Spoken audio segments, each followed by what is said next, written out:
This should be actually really, really interesting match now. Yeah, that should actually be pretty cool. We have good players on both sides, experienced players on both sides too.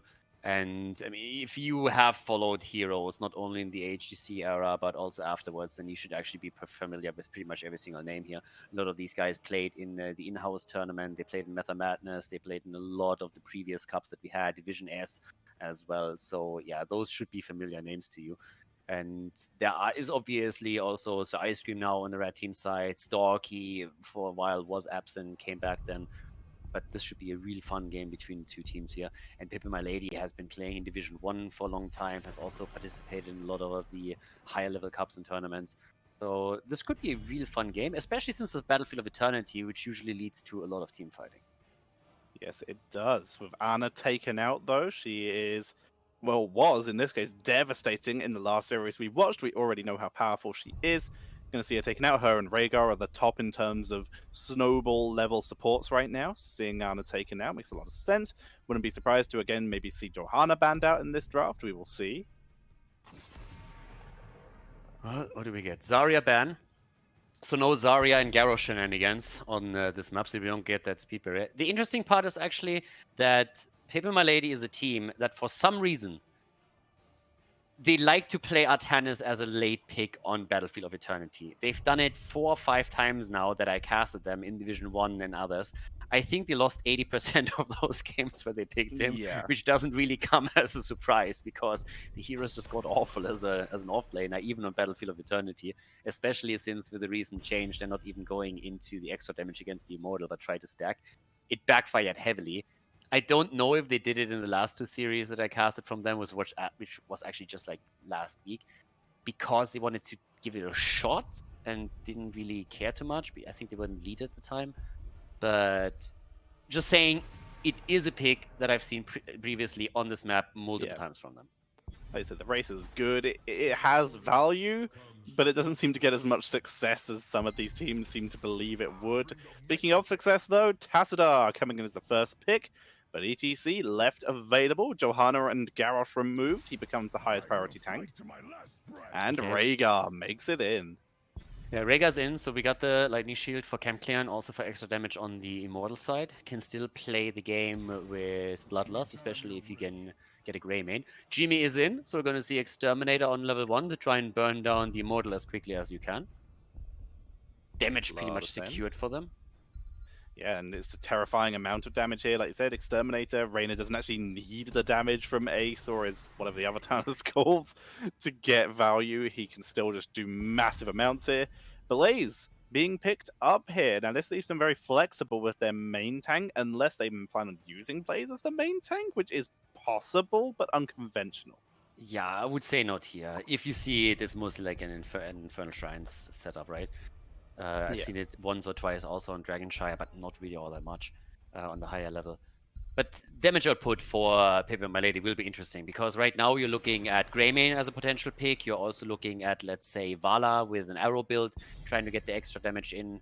Still, Li Ming oftentimes a pick here too. Now Anna has been banned out, so that is obviously also a little bit of a hit against Li Ming herself, but she's great for these stalemate situations when you just throw out your combos against the opponent's Immortal, and then the opponent's team have to make the decision, do the damage go through, and you slowly whittle down the Immortal HP, or do they soak it with the hero, which eventually is going to put them in a bad spot too, and puts pressure on the support. But Greymane gets banned, again, with Rhaegar in particular. It's a great setup, you don't want to let that go, but what's the damage now going to be like? Which choice do they make here?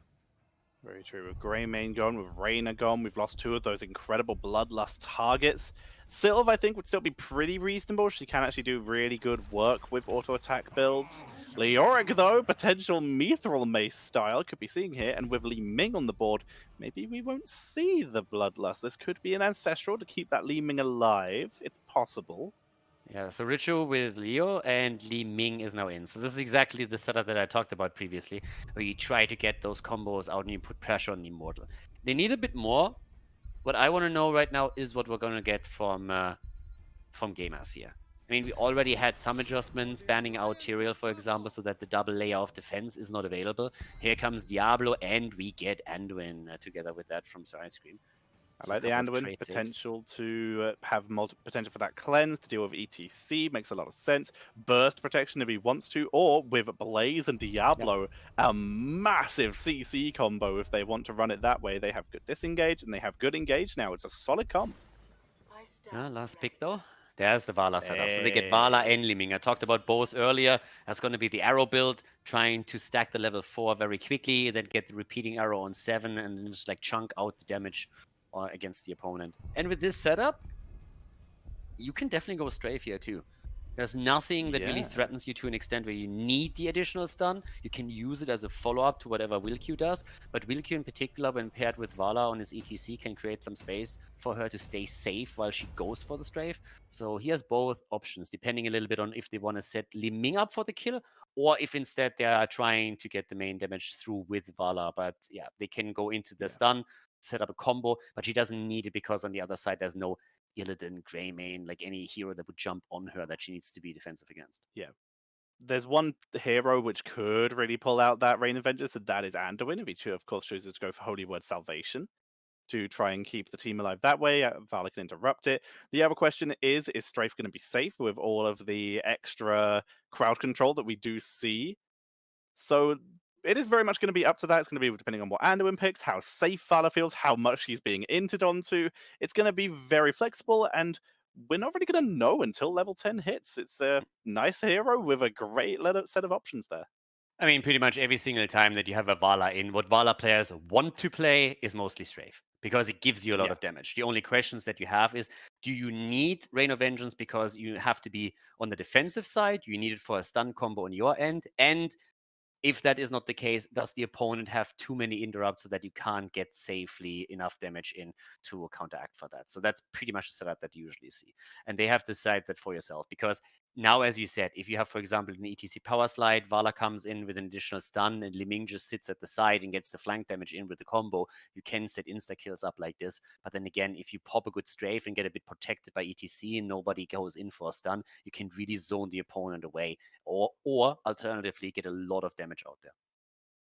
Absolutely. They have so many options. This should be good. It's a massive crowd control wombo versus, well, as you've called, a really good immortal race. That Li Ming as well also just adds so much to this.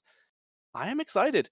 The question is, are we going to go late game? If it goes late game, I'm definitely leaning toward pepeMLady as we are heading into the game, but due to the fact we have the potential for Buried Alive. Let's find out as we jump in, and pepeMLady on the left, Gore Rider Vala, Cesabos Li Ming, the Wilq ETC at Dyla is playing on the Rhaegar. And of course we have Leoric chilling in the top lane.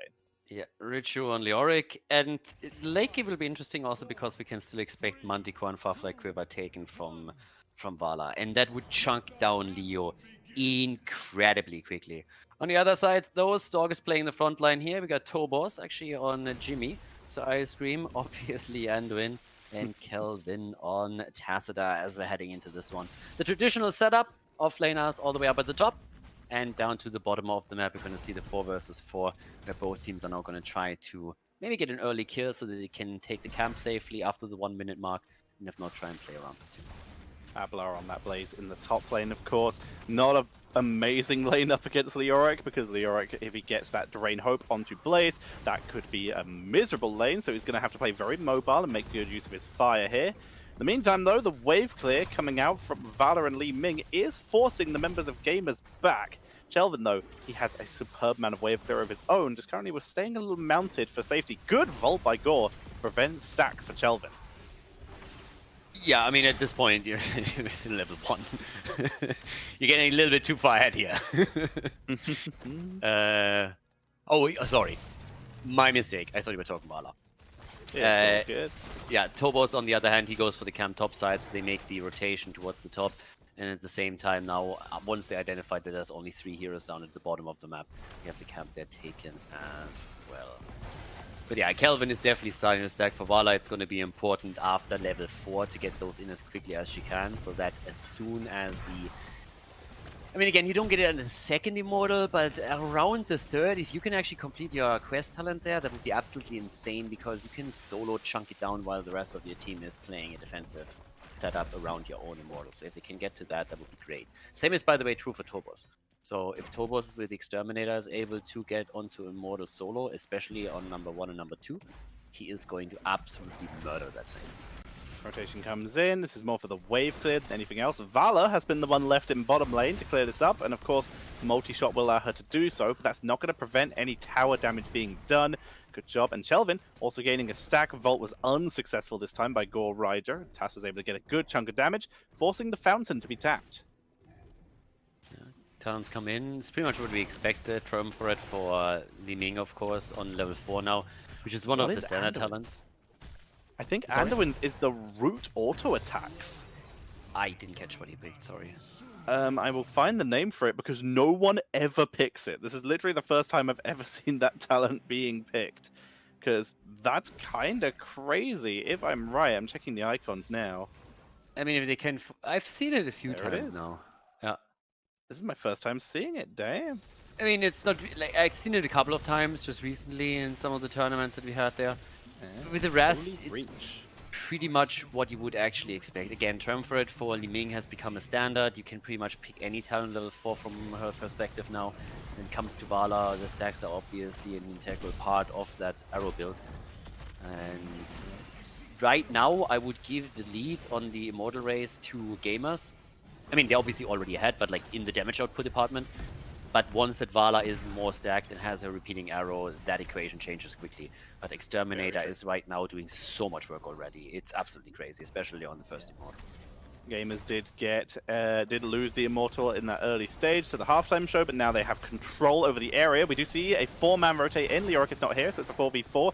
Cesabos just doing good damage to the Immortal as Dyla's looking for his angle here. Gore Rider playing it safe, but he's getting good damage. Diablo comes in with a stun, but the Immortal stun is dodged. It's going to be the race won by pepeMLady as Tobos not able to finish the race. That's actually pretty impressive. With again, they got a lot here, obviously, with Li Ming, Vala, and also Rhaegar. But at the same time, if you got a Reyna with the Exterminator on the first Immortal, that is tons and tons of damage. So really good job by pepeMLady to lock this in. The next ones should be much easier for them because of the level 7 talent on Vala and the stacks that she can now accumulate on her level 4. But this is already a great start for them into the game. And as we said, this is going to be a more contested match than the ones we've seen previously, because these players all have a ton of experience on the high-level play and in tournaments in general. Absolutely. Gore Rider keeping hatred up here, getting a stack off of Stalk there. Malevolence, though, for Diablo. He really wants to get onto Gore Rider here. Force Wall is down, nearly giving Vala nowhere to leave. A great power slide will allow Gore Rider to escape. And we see that leap of faith to save the day here. Phobos, though, slowed by Ritsu. They're going to try and take him out. But Stalk, with some good zoning there, positions himself to allow Tobos to escape. Yeah, so for now, with the 5-man up at the top, it actually means that the gamers have a little bit more experience that they potentially get at the bottom, but Leo is already starting to move in, so no problem here. It's going to catch the experience for sure. Didn't see a kill that.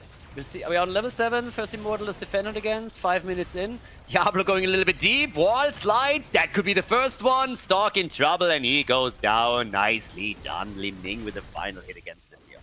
Cast a Curse coming in immediately as we see Diablo taken out. Good attempt by Arbla, but the Will Q of a wonderful wonderful face melt to prevent the thrusters of the Blaze here, preventing that engage. Gore Rider continues to stack up because it's going to make this next objective even harder to contest. Yeah, and the next objective, as we said, for pepeMLady, I expect them to absolutely dominate on this one. But there's another kill, so that's a counter kill. Leo goes down. Now, he's the one that you don't really mind losing too much in the early game. Death timers are low anyways. He will respawn on site, so that's never really a problem. Kelvin at this point also just like pausing the game a little bit. That's like always the setup that you can go for. I mean, he is on Tassadar, so he's sitting a little bit to the side here. I'm not quite sure if he pauses for himself or for someone else. Gives us a little bit of opportunity to look at that minimap though, because despite the fact that Leo just died, he still has that camp at the bottom of the map, and he will respawn in just a few seconds. So that would... Oh, sorry, there's Blaze at the top. It was actually covered by the Leo picture. For 1 second, I really thought that gamers were rotating towards the top with 5, and that kind of scared me a little bit. In this case, no. Denied by the minimap as Ablo is able to stay down here and even gets out of the drain. Hope we'll be able to clear out that mercenary camp. So we see the race already begun. Gore Rider with level 7 available. Going to be able to get those double shots onto the Immortal and is going to do immense damage. And we are seeing that reflected in the race. As right now, pepeMLady going to take the halftime show with a 5,000 health lead. Yeah, easy one for them. That's the damage output that we talked about. You have to keep an eye on the level 10s, of course, because right now this is one of those setups. The first team to hit level 10 has theoretically a chance to maybe lock a fight in. But for now, still the battle towards pepeMLady's Immortal. They move topside with Rhaegar, though. Vala isn't there yet. Gore Rider's making the rotation. Abla trying to slow him down, but there's the first, there's the second arrow, and that's a massive chunk of hit points left. Li Ming goes down, but they still should be able to lock the Immortal in, and that's exactly what happens topside now. So pepeMLady, the early level 10, they lose a hero. They might lose a second. There's that route that you talked about, that lockdown, but the Immortal is still claimed by the blue team.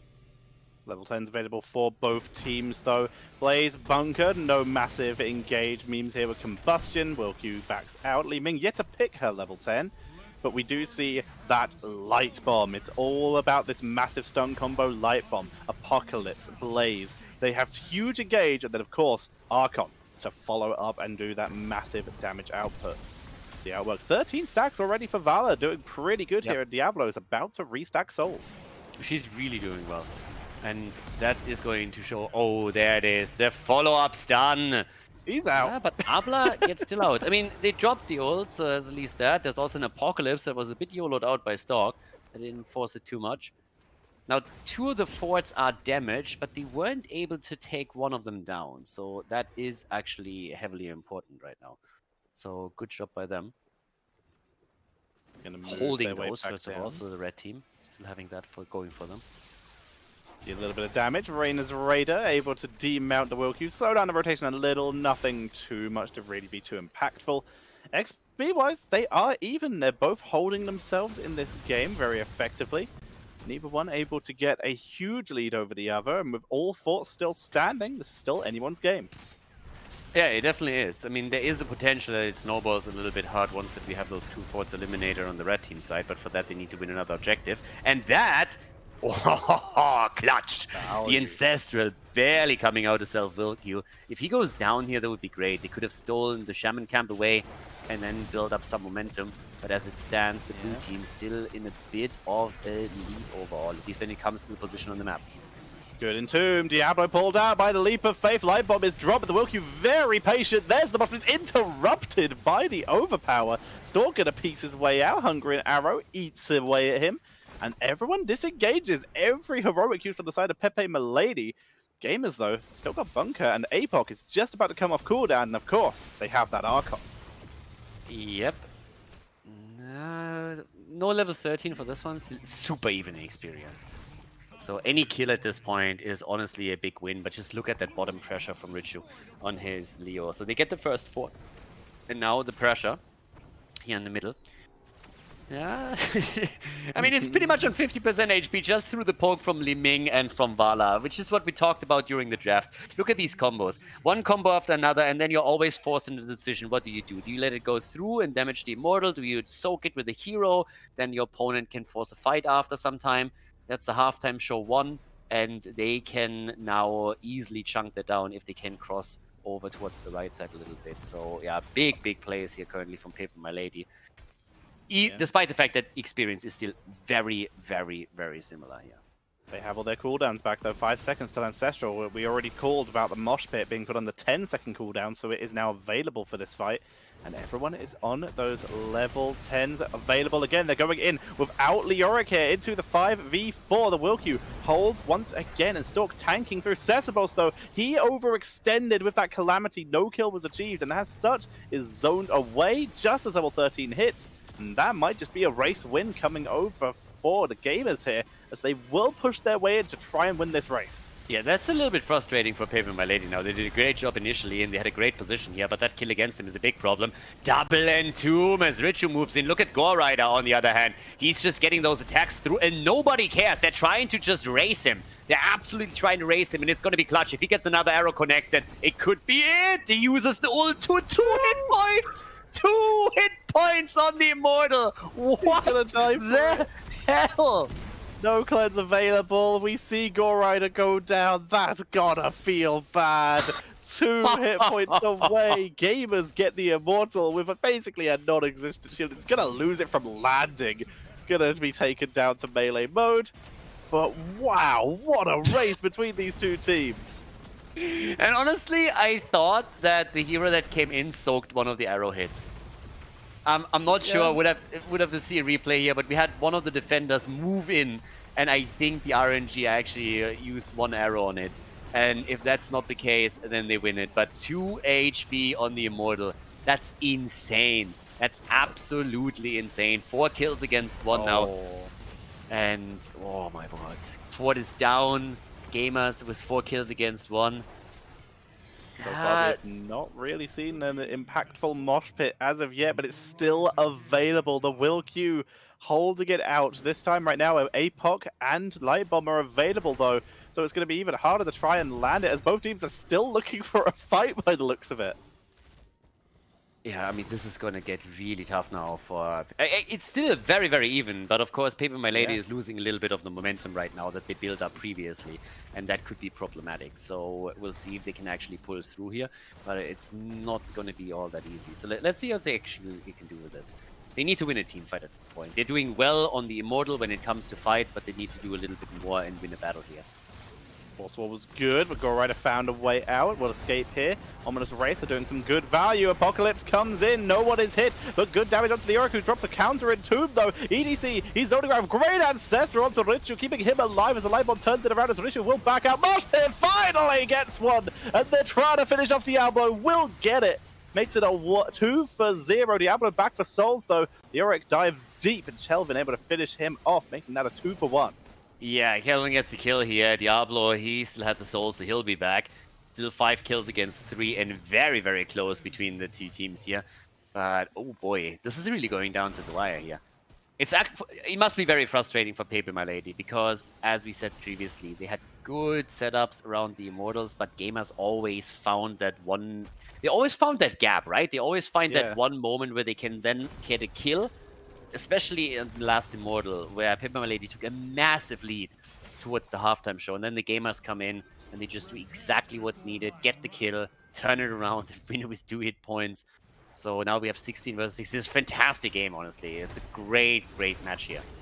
So close. XP still even, like you said. Dialer gets out, takes a lot of damage. Stork also dropped very low, but Sour Ice Cream going to begin to top everyone up. Here comes Richu from the side, looking for his angle, but can't do it. Eats a zap from Tassadar, and Abla will heal himself back up.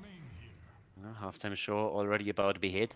I mean, it's the same picture again. You give pepeMLady just a few seconds on the Immortal, and with the help of Vala and Liming plus Rhaegar, they burn that down so quickly. And this is where the gamers are always under pressure. They always have to deliver. They always have to guard. They always have to wait for that one opportunity and then jump on it to take it down. If they can do that, they can turn it from there. But when it comes to a simple situation where they're racing with the opponent, pepeMLady has the edge. Holding their position for the moment, pepeMLady. Mosh Pit is up in 12 seconds. That's what they're attempting to delay for right now. Rainer's Raider will be up in sync with it, in fact. A little bit of extra damage, a little bit of extra poke. Li Ming trying to bait Diablo. Unsuccessful in doing so. But this is going to be all heroics up for a fight. In the meantime, though, that half health Immortal is looking very squishy. And with that Mosh Pit back up, we will start to see pepeMLady move up. And here's where they can actually start to get their poke in.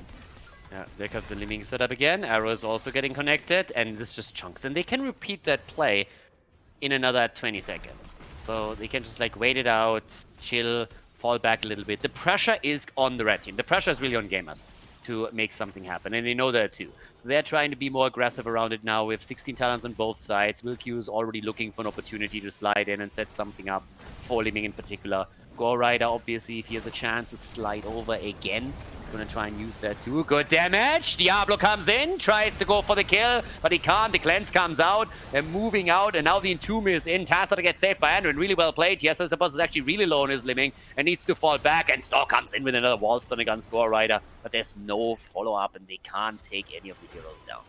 Gore Rider went very far forward. Chelvin just chunking people there. The save from Sour Ice Cream may have saved them that fight, as most heroics were used. Still Light Bomb, still Ancestral, still Mosh Pit, as we finally see him moving forward, looking for Tassadar. He's one of the main damage outputs here, as Albla misses the stun. Here comes the Light Bomb on 4 members, but Tassadar is still taken out, and finally we see the snowball coming in. Mosh Pit was used and interrupted, but 2 kills, and they are racing forward, looking for Stork. Great with the Earthbind Totem onto Stork there, shutting down his escape. Stork will perish, and that's a 3-for-0 for pepeMLady. And this time they didn't have the souls on Diablo, so that's not only a triple kill, that's also the Immortal locked in. They took some damage topside on their own fort because the red team's wave pushed in hard, but now they get for sure the fort, and they might be able to get even more. We're 17 minutes in, the Immortal definitely starts hurting here. Shields around 40%. There's definitely a lot they can do with this one here, especially if you are able to lock, so let's say, someone into another Entomb and then follow up with the next kill. So this one is dangerous. This push is something where gamers really have to set up good defense, or they might suffer heavily. They've got to put on an incredible defense. Diablo will be back in 5 seconds. He will have some souls. You can see it was on the long cooldown here, so we'll have something. Tassadar completed his level 1 quest. That's not often you see that. That is huge damage output we're going to start seeing from him here. You can see it chunked him. He's got the 8% extra damage as well. And wow, they are racing through that Immortal. As long as they don't get caught by ETC here, they are going to be able to save this keep. Forceful comes out. They wanted to try and race past it. Unable to do so. Keep down to half health. And they're trying to chase down, but they can't demount the will queue. That's actually a really nice one. Yeah, I really like this. I mean, this game has, from the beginning to the end, really been back and forth. Initially, slightly for pepeMLady, gamers bring it back. pepeMLady has a better setup around the initial damage on the Immortal, and gamers always find the kill. But even if when pepeMLady, as we saw in the last one, takes the fight, takes the objective, gamers lose ground, but they don't fall apart. There's no real snowball that we're seeing. There's always a bit of a fight back. Now, obviously, as pepeMLady is now a level ahead, that could change once they hit level 20. So the Storm Talons, that's going to be the big problem for gamers. They need to try and get the experience through camps, ideally through soaking on both lanes, and try and bridge that gap as quickly as they can. Maybe even see if they can get a kill somewhere before level 20 hits. But pepeMLady now has a very good opportunity to take the Storm Talons first, and then try to lock in another Immortal with that advantage. Rhaegar holding back, grabbing mana, and you can see, look how they're rotating pepeMLady and gamers here. Both of them are only rotating through their own base. Because pepeMLady know the only way they're going to throw now is if they get killed before level 20. Gamers know a really good way to give the enemy team level 20 is if they get caught in the rotation. So both teams just playing the game of safety chicken, trying to keep themselves safe so they can soak up. Because gamers need 22.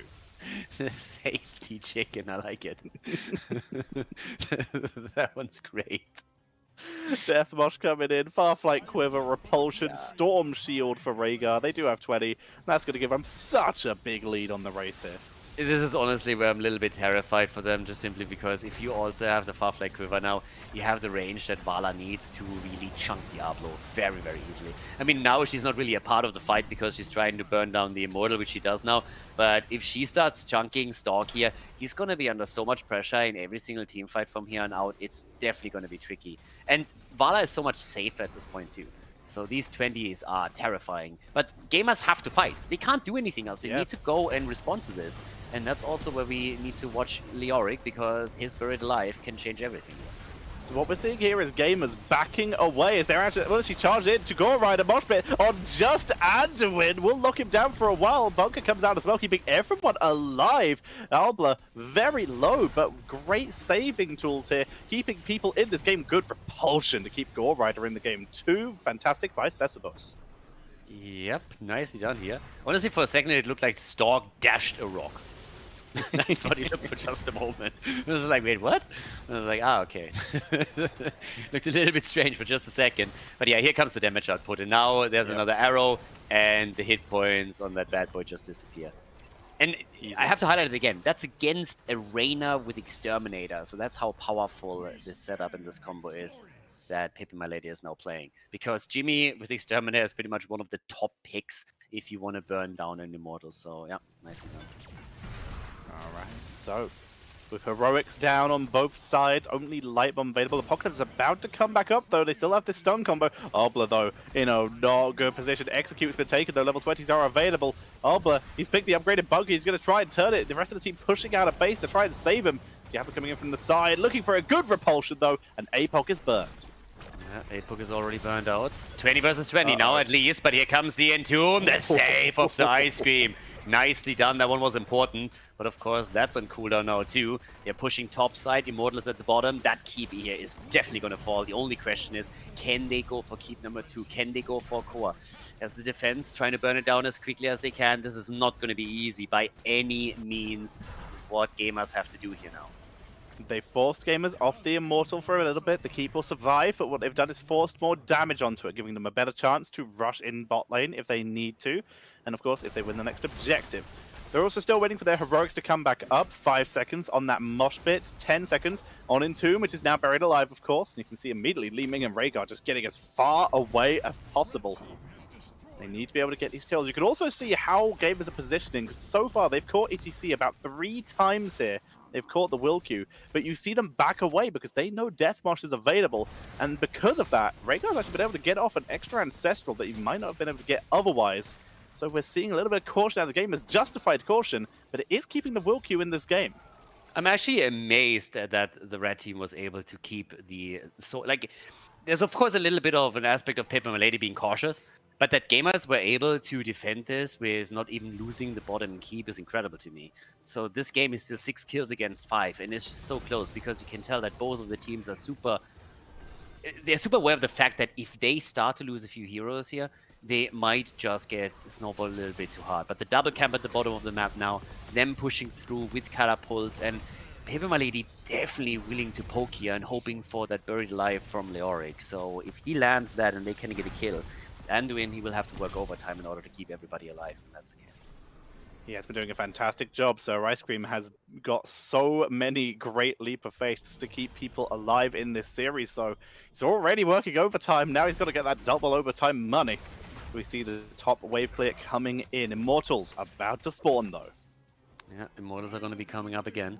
Top side, now that we're 23, 24 minutes into the game, it's Winion time. So if the catapults ever push through, that would be a problem for gamers. So there's even more pressure onto them. As if on the past few objectives it wasn't enough already, right? So 6 kills against 5 now, still. Super, super close here, 21 versus 21. But top lane is a concern. Someone has to deal with that eventually. But they are chunking damage here. I mean, this is really both waiting for an opportunity, hoping to just get the vision and maybe lock someone down. A good jet propulsion from Abla could set this up. A good Wallston from Stork. And as always, that Leo and Tomb that Richu can supply. Good damage, Li Ming. Dropping Stork low, and this is where Stork's actually having a little bit of issue here. He's trying to absorb these hits from Li Ming to keep their Immortal alive, but he's eating too much damage. Obla takes some damage from Raidzu. No Entomb drops. Keeping it for the multi-members. Yeah, Stork actually moved back to the fountain. So he tapped fountain already and is now trying to come in from a bit of an angle. Has gone for the pre-tap. Nicely done. Going for Will Q. And the cow gets out. Good escape from Will Q. Power slide was good. Interrupted the second shadow charge of Stork as he did get the reset later on.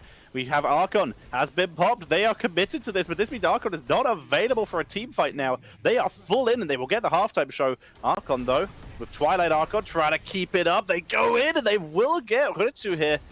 Question is, can they get more? They have to keep that Tassadar moving. They need him for auto attacks, or he's going to lose. He's going to use the totem here. He's got to keep that Twilight Archon up, or he won't have it for team fights. The slow from Leoric nearly shut it down. But they take it. Gamers, honestly, the aggression that comes out from them gets rewarded. They're moving in. They took the kill against Leo. Now they're going to take the Immortal. They need to take care of the catapults at the core. As I said, it's Winion time. So you need to shut these catapults down. The next wave is already moving in. But with a 25-minute Immortal, you can do a whole lot here. You can end the game. Now, Leo is going to come back now, but they can't afford any additional kills. But this is, again, as I said previously, this is the problem. They need to send someone back, and it's not happening right now. They need to send someone back, and it needs to happen immediately. 70, 72, minions have spawned. They will clear up a couple of these catapults. 53, 44, Tobos with the save. Yeah, but that's 30% on the core, and honestly, that can't happen. These guys are good enough to realize what's going on top lane, so this should not happen here on this level. 30% on the core as you want to push with the Immortal, and of course this one has been defended against now. But this is what I want about before the objective was actually active. Stork is in the backline, really trying to do work here. He got Khaldor, but a nice ominous Wraith saves it.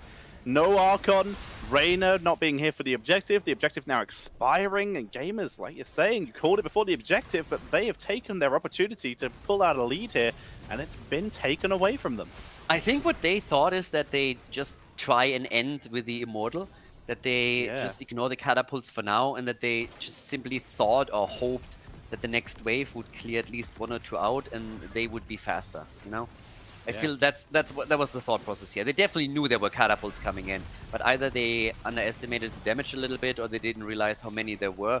They were probably just saying, okay guys, let's just push with the Immortal. We have a big one right now. We fought hard for it. Let's try to end it here. And then they realized, damn, if we actually don't do it, then we're gonna run out of time. We're not fast enough. But now they kind of lost that opportunity to at least take the top keep out. Heroics traded back and forth. Bunker traded for the Entomb here. Wave of Force on 25 seconds. Apocalypse on 18. Both these teams are looking for that end game scenario, because the fact is, if gamers win a team fight, they can just race the core and win, especially with how low that bottom keep is. Even losing that Immortal, it is still there as potential for them. But they gotta win that team fight, and that's what both these teams are looking for, because right now, there's very little else to do on the map. 10 seconds till the objective spawns, though, so finally we'll see them test that again. And whoever wins this, I would have said last fight, whoever won that could have won the game, but I was proved wrong, so we'll have to see. Yeah, I mean... now 28 minutes in, this is pretty much a decisive one. If you lose this one, then it's lights out.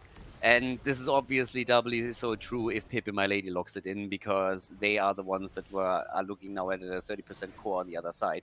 So if they push in for that, then it's definitely over. Gamers are under even more pressure than they were previously. They can still pull it off. They've shown it several times now. But just look what the blue team's doing. They do the exact same thing. They push out the top lane, say like, guys, either you make a move, but we just put you on a timer. Once those catapults reach your core, you're done for. So make your move now, or just accept that this game is ours. Shots being taken, and you're even going to see Arbala move up to top lane. He's going to try and clean out that lane, but immediately you see the move coming in. A Leap of Faith has to be burned to prevent that, and we start to see that Immortal race coming in. The second Blaze leaves. They know they have an opportunity, and forcing out that cleanse is a big deal. Here comes the Apoc, though, and they're able to get the start. Cleanse comes out onto Bada, who's able to retreat and keep it going. Archon onto Raidzu with Blaze in the backline. It's a full retreat attempt with Ancestral onto Raidzu, and another disengage. Yeah, disengaging again here. Time still working in favor of the blue team. They know that too. I mean, you can only stretch that out so much, right? So halftime show, we can still simply let that one slide. That's fine. But after that, you have to react to this. Can I just say how amazing it is that we're actually in a 30-minute game here? I absolutely love this. You don't see that a lot on Battlefield of Eternity. But this is definitely going to be a great one. Again, which looking for an opportunity. Blaze went topside to push lane out a little bit to make sure that the catapults are not putting that much pressure on it again. So that's already good for them. Holding it together. Stork's a little far forward, and again you see the move coming in. Forceful will prevent it though. Stork gets a lot of damage from that Drain Hope, but he will be alive. So they move forward for the defensive Immortal here. Good damage onto Dyla. Will Q though is peeling so well. Entomb on the backline. Leap of Faith shuts it down again though, but Arbala and Stork taking a lot of damage. The Stork is isolated here. Yeah, Stork is definitely isolated and could be taken down now if they can get a bit more damage onto him. They're trying to. Leo comes in. He himself needs to be careful too though, and he dies first. Stork actually survives. Leo is down. They're trying to lock the Immortal in. Seems like pepeMLady is panicking a little bit at this point. Stork with a big boy play coming in deep and trying to go for a quick second kill, despite the fact that he was pretty low on HP, believing in Anduin to keep him alive here. He survives. That was a Li Ming. risky port from Stork there. A-pot comes out, missed, and there we go. Resets one. Looks for the second. Obla's in full retreat. He leaves the oil. He's buying himself time, but the Immortal's being won. Valor needs one more. She can't reach him. Obla will survive. Race comes out, and it's gonna be won by gamers. They win the race. Yeah, they win the race, but there's the attack towards the top. It seems that pepeMLady says, okay, let's go YOLO. It's Lolo. They know they can't stop this. So they're just saying, let's go for the core here. And you can already see the defense. I mean, this is a now or never move as they're going for it. There's the mosh pit. They're deciding to just go for Blaze. They take him down. They're chipping away at the shield. Looks like pepeMLady is able to pull it off. They go in and they take the gamers down on this map. Battlefield of Eternity. The big boy Immortal won by the red team, but they lose their game.